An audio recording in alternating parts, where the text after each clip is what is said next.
the movie, which is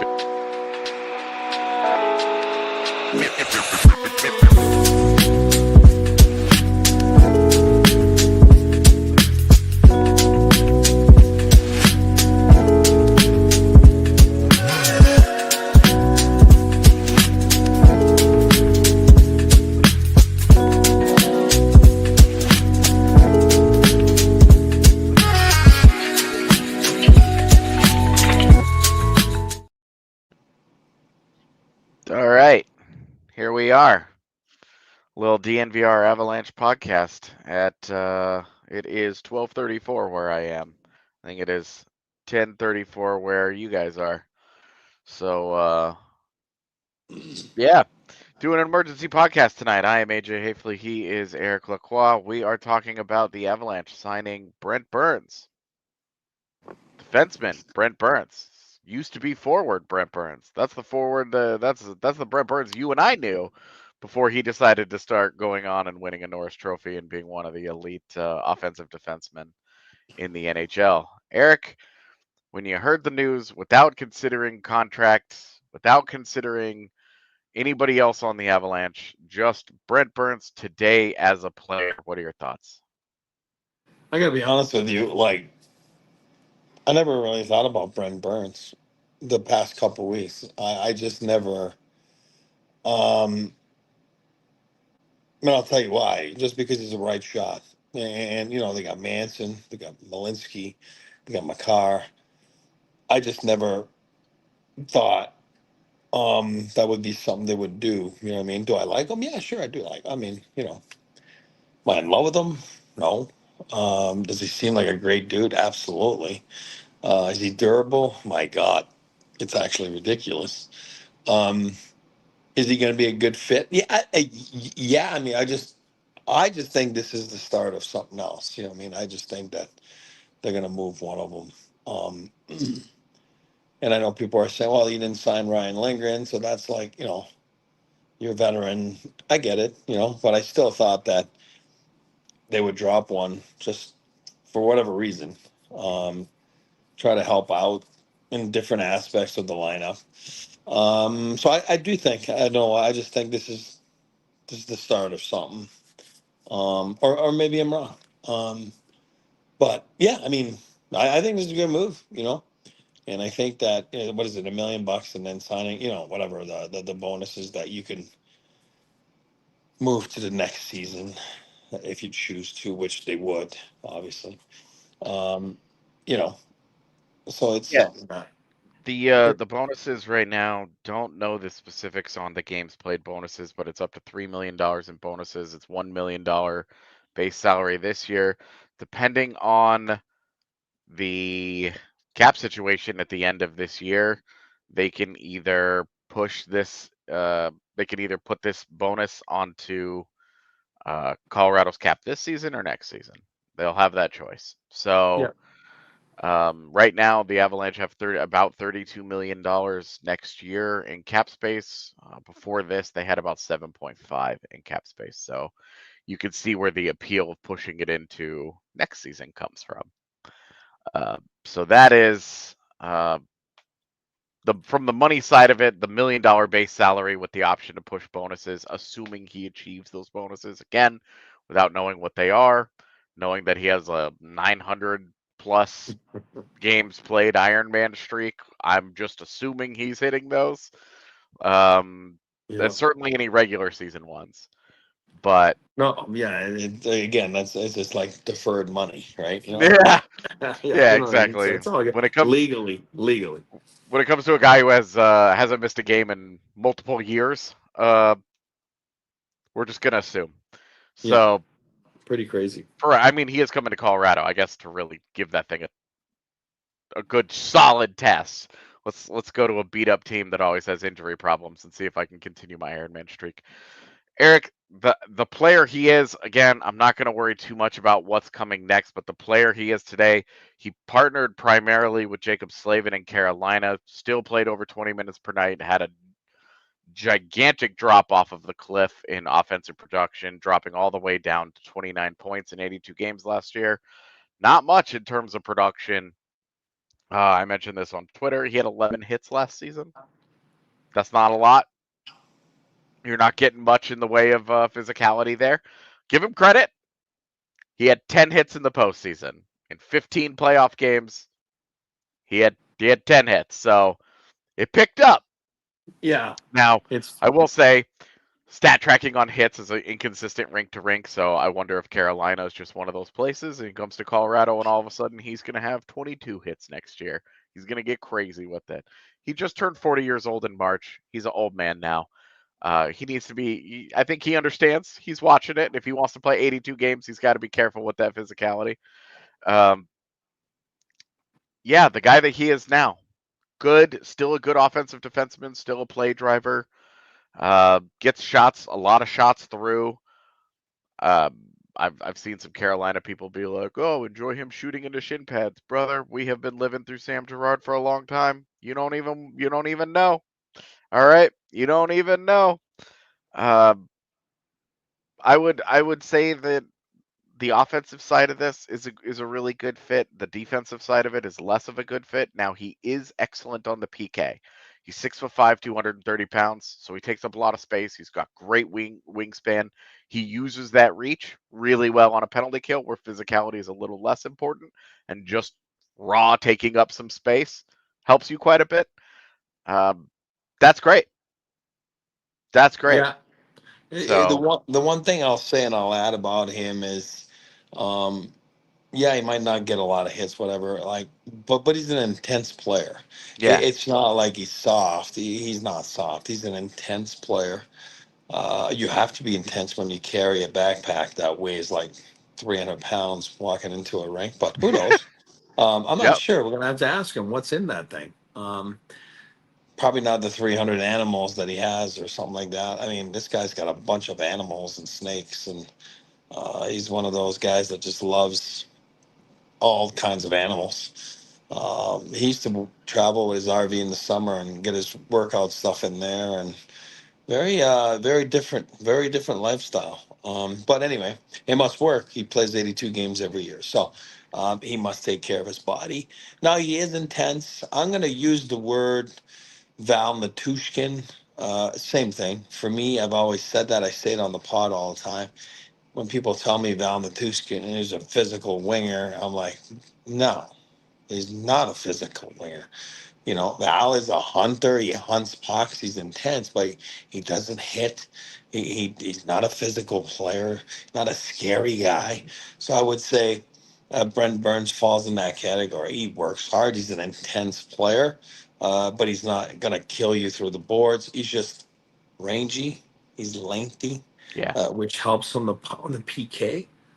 We don't need him on the power play, to be honest. As we know, we have Kel McCarr and guys like that. Um, is he going to get second power play duty? Who knows? Are they ever going to get two power plays here? Who knows? Again, I'll advocate for it when the season starts. But he's no, he's a good player. Hey, longevity. He's 40. Takes care of himself. He brings size. Now it gives the opportunity for the front office to maybe do something else. You know what I mean? Because now Mhm. you got something else. I still advocating for my guy Grizzly Bear Grizzly. You know, why not? You know what I mean? Kind of go after him again, and then it kind of gives you the opportunity to do some different things. Again, who knows what they're gonna do? Who knows what they're cooking? I don't think we haven't heard anything on Nealers, right? The last few. I was just Yeah. pardon me, guys, and guys know I don't drink, so. But it looks like I'm hammered right now because I'm tired. But flew in. It was a long night last night. Then I was at family sports early this morning, and that's why my eyes are red and I'm tired. But uh, yeah, I can only imagine all the general managers right now waiting on Ehlers. They probably feel like what I look like. You know what I mean? They're just kind of waiting by the phone and they're like, dude, is he serious or is he calling us back? Or unless I haven't seen it the last few minutes and he signed somewhere. But yeah, again, at the end of the day, I'm not saying the Avs are signing Ehlers. But I'm just saying, and we've been saying this for 2 days now, that Yeah. he does hold up and he does create the log jam in Yeah. traffic right now in the airwaves of NHL free agency. That is a fact. He's creating a little bit of a log jam. So we'll see what they can do next. If the Avalanche are part of that log jam, we'll see. Uh, then again, it was a good depth signing today. I call that a depth signing because he's not Brent Burns that won to Norris a few years back, but he's still a serviceable guy, and he's still, a player that will help the Avalanche. I do believe this is a good signing. Again, think of it as $1 million guy, right? I mean, Yeah. if you're calling up a guy from the Eagles, it's probably 850. So basically, it's the same thing as, forget about those bonuses. Move them on to the next year, if you have to, if you're up against it. So Yeah. all good. I got no problem with it. Yeah, I do want to get into the next part of this is where he fits in with the Avalanche. We're saying, oh, he's not gonna, he's not the Brent Burns of old, but what is the Brent Burns of today gonna do in this lineup? Because the Avalanche are in the rare position right now. Um, they have more right-handed defenders than left. So what do you do here? And this is no offense to Keaton Middleton. Right now, I'm considering him the seventh guy in a six-man alignment. So your four guys on the right side are Cale Makar, Josh Manson, Sam Malinsky, and Brent Burns. Uh, if you're trying to put your best lineup out there, just in terms of talent, those four guys are in it. Those guys are on the ice. Now, I wrote this in my piece that I got up on this signing. One of the things about right-handed defensemen is that they're so valuable at all levels that very few of them play their offside. Growing up in pro Yeah. hockey, they don't play their offside. And you never know how a guy is going to take to playing his offside. Some guys can do it, some guys it's the moon. You don't know, but where do you go? How do you fit these guys in here? Because you mentioned one of the first things you said was this might be a precursor to something next. Is Brent Burns going to come to Colorado and be a healthy scratch behind Sam Nope. Malinsky? No, absolutely not. Is he going to come to Colorado and take Sam Malinsky's job? Much higher likelihood of that. But then Sam Malinsky moves to the left. Like where do they all these pieces fit in? And that's why you mentioned earlier it feels like a precursor to something else. And so my opinions on it, it's funny that Chad has decided how I feel about it because I haven't decided how I feel about it.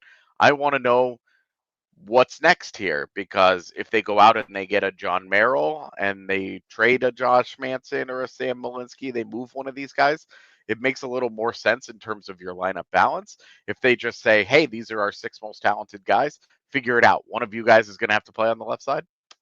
Fair enough. Fair enough. Yeah. Sam last year, did he play on the left side at all, Malinsky? Not Or really. am I missing something? Like I said, my brain cells are tired right now, but I don't think Sam is No. a left side guy in my book. I don't think, obviously, Kale is. Burns, has he played on the left side? You would If he has, assume it in a hasn't been in a long gazillion years. time. Yeah. Yeah. It's a gazillion years. I'm sure he's played some, it's a preference thing sometimes. I mean, I know a lot of wingers in the NHL. They like to play their off wing. You know what I mean? Like, and it's like, I think on the back end, it's a little different. Yeah. I believe, um, and the reaction's got to be so sharp and so quick, and not everyone can do it. Not everyone can be comfortable with it. Yeah. So that's why I say, again, I'm not saying Josh is getting traded. I'm a Josh Manson fan. You guys know that. Does it feel like maybe Josh could be on the move? Probably feels like that to me. Again, not because I don't like Josh, more because we've talked about it for a month now. He's in that salary range where Yeah. you're, it helps the team because of your money. And then he's still a valuable player where any team will take him. You know what I mean? Josh Manson is still a good player. 31 teams will take him, outside the Avalanche. So Yeah. That's why I don't want to start rumors. I'm not saying that. I'm just saying this is what it feels like Yeah, in my book. Um, Sam got signed a few days ago. What is it, 1,400,000? yeah, I mean, I just think all in all, it's just leading to something like that. And again, not saying we talked about it today again in the pod, like, but if Marty's getting traded, you know what I mean, and they are signing in Ehlers, then they'll probably concentrate on the defense, right? So hmm I I think it's all tied into what we were saying a few minutes ago. It's a little bit of a log jam. And I think that what they're trying to do, and sometimes your pattern to build your roster is not the easiest thing. It's not the easiest yeah, path. It seems like the Christian and the Avalanche are in that path right now, which is it's not easy because it's not in your control. Or you can use the LA, and I'm not here to bag on Kenny Holland. I'm saying, or their path was to sign 5 guys yesterday and NHL guys, and then keep themselves 3-4 million cap space and see what it does and go from there. You know what I mean? yeah, Two different paths, right? You know what I mean? Paths with an S. Um, the one the Avalanche are on a bit more complicated. You know what I mean?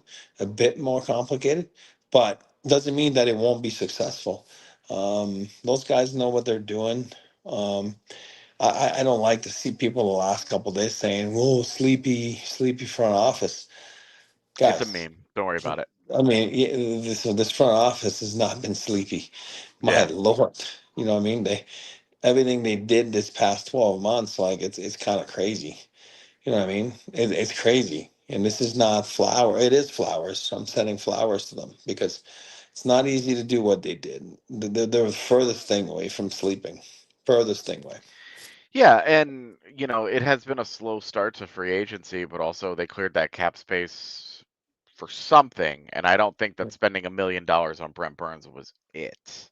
I don't They think so either. they they still have, Puckpedia, hilariously, I saw it tonight. I was like, oh, they didn't have the forwards to put there, so they just dropped some guys in, and they have Ivan, Nikita Pristupov, and Ty Feliber all on the roster, and it really goes to, hey, there's work to be done here. Yeah. But you definitely do feel better about the defense, and especially the right side of the defense, which oddly enough, you were fine before with Manson, Makar, and Malinsky. You did not have a problem there outside of Josh Manson's availability issues. That's the exact opposite. And if we're talking about why the team might be looking to move on from Josh Manson, it's the exact opposite of Brent Burns. Manson has had availability problems. Brent Burns posts every game. He's always there. He's in And your then lineup. and Burns, he's never won a cup, so it's like I want to go win a cup. So that just tells you a little bit of what people think of the Avalanche. That should be a good example for people thinking that the Avs are nowhere near to be a contender. No, they are a contender. They Yeah, are a good team. And a guy like that, no, he's 40. I'm just going to go play because I just want to play. I don't care yeah, about winning. No, I want to win. And then it's like, okay, I'll take $1 million and then I'll bet on my durability that's always been there. So I'll make my 4 million somehow, right, on games played, but and they can be pushed out to this next year. You know, what I mean, the yeah, bonuses. So I think it's like a little bit of what do you say, water in your wine there, whatever. Like you know, what I mean, from the player and from the team. You know, what I mean, it just kind of it's a win-win for the team and the player. Player gets his money in his mind. Thinks he can still get $4 million a year. So somewhere somehow he'll get it. But then he gets it in a way where it helps the Avalanche to not uh, you know, plug in a $4 million player there. You plug him in at one on your projections, obviously, on yeah. your salary cap. Well, and if you move out a guy, just again, we're just kind of theory crafting here, but if you move out a guy like a Josh Manson and you just get futures, not even NHL players, just futures, yeah, you want to go get another defenseman, you want to go get those forwards that we talked about Yeah. earlier, like you still have work to do, but it makes it easier. It gives you more breathing room to say, hey, we will push that 3 million into this year's cap if he hits those bonuses. And just given the way that how a lot of these bonus laden contracts have worked summer. Um, a lot of them include, oh, he plays 50% of the playoff games and they win multiple playoff rounds. So if he even hits all 3 million in those bonuses, again, without seeing it, we don't know for sure, but based on how a lot of these other deals have worked this summer, it seems like if he hits those 3 million, something good happens for the Avalanche team wise. So that's all good. You know, if it ends up being $1 million, $2 million, well, obviously it gets a little easier to push into this year, next year. It's more flexibility for them cap wise. They can And get you around it a little easier. and you said it. Now it's the addition of a right shot guy. So now if they feel that they don't want or they're not getting a roster player in return, for example, Josh. Again, I'm not advocating for Josh to get traded. It's just an easy right, it's an easy player to use Yeah, for what we're trying to explain. But maybe you trade him, and again, it's the fun not for a roster player, but you're trading him for a second rounder or whatever it is, right? Things yeah, that the Avs don't have a lot of. They're stockpiling a little bit again, starting to accumulate a few more, right? Which yeah. can be valuable there. The deadline could be valuable there to draft a player next draft. You know, so I think it's yeah. All in all, it's a smart move. Again, if you think you're getting the Josh Norris, the Norris Trophy, Brent Burns, then like go put some water in your face right now and just kind of you're not getting that, It's but you're over. getting a solid NHL player. You know what I mean? Yeah, In their mind, like he's a right shot. He's got experience and he PKs and he's got length and reach yeah. and animals. It's not the. Yes, it's. Do you think did he go to get those snakes? Did he go to Robin Leonard's snake farm, or Yikes! did he go Yeah. elsewhere? It Um, must. no, with Burns, like you were getting it. It's tough because as he ages, the pros and cons become more pronounced, but the pros become less pro. Last year, the points, the goals, a lot of those things that you really loved about him, not as good as they had been in the past. There were some on ice shooting percentage anomalies that were really holding him back, like some real goofy stuff, especially on the power play, some real yikes numbers that it's hard to look at and say, wow, Brent Burns has gotten so much worse, and more like, what in the world happened on that unit that he was a part of? But his role in Colorado will not be anywhere near as significant as what it was in Carolina. He will not be playing top pairing minutes. He should not, please, he should not be playing next to Devon Taves, taking on top matchups. Please, Jared Bednar, do not get caught into that because if you do that, everybody's going to have a worse time than we're expecting. But I also think that Manson kind of becomes the focal point here because Manson's 33. He's also going into the last year of his deal. And when you look at Malinsky, he's 26. He's a guy that the Avalanche, he fits their style. They would like to keep him around for a number of years. Manson is probably, and if he plays out this contract, it's probably the end of Josh Manson in Colorado.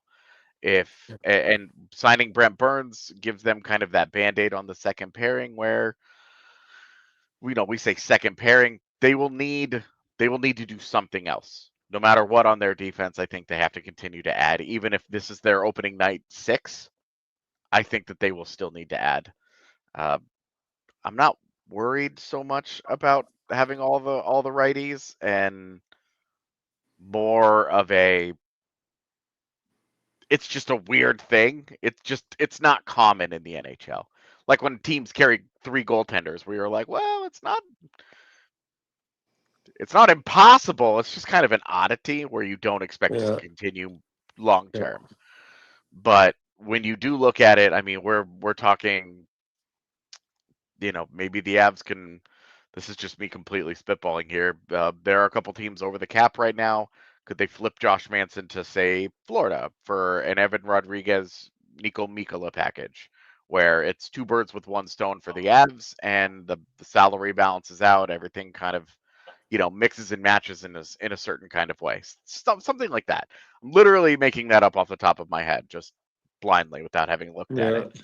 But that's I think the next step in this that makes the most amount of sense. Love it. Azura, you're right. I am half asleep. I'm trying to. I had toothpicks earlier, keeping my eyes open. I It's don't been a have that long one. excuse. I just look like this. It's been like So, 36 hours. all right. Are there any other immediate Brent Burns thoughts, or should we save it for when Rudo's awake tomorrow? No, I'm good. Like I said, it's good. I think little by little, they're getting there. They're getting there. Perfect. If you want to know about development camp, if you want to know about other things like that, the boys did a whole podcast about that earlier today, complete with interviews, especially from our guy Max. All right, we're gonna get out of here for tonight. Eric, thank you for joining me. Tiff, thank you for getting up and putting this all together for us. And yeah, like, subscribe, do all those things that you do on YouTube to support our channel, and we will see you guys tomorrow. We all silly like the mayor.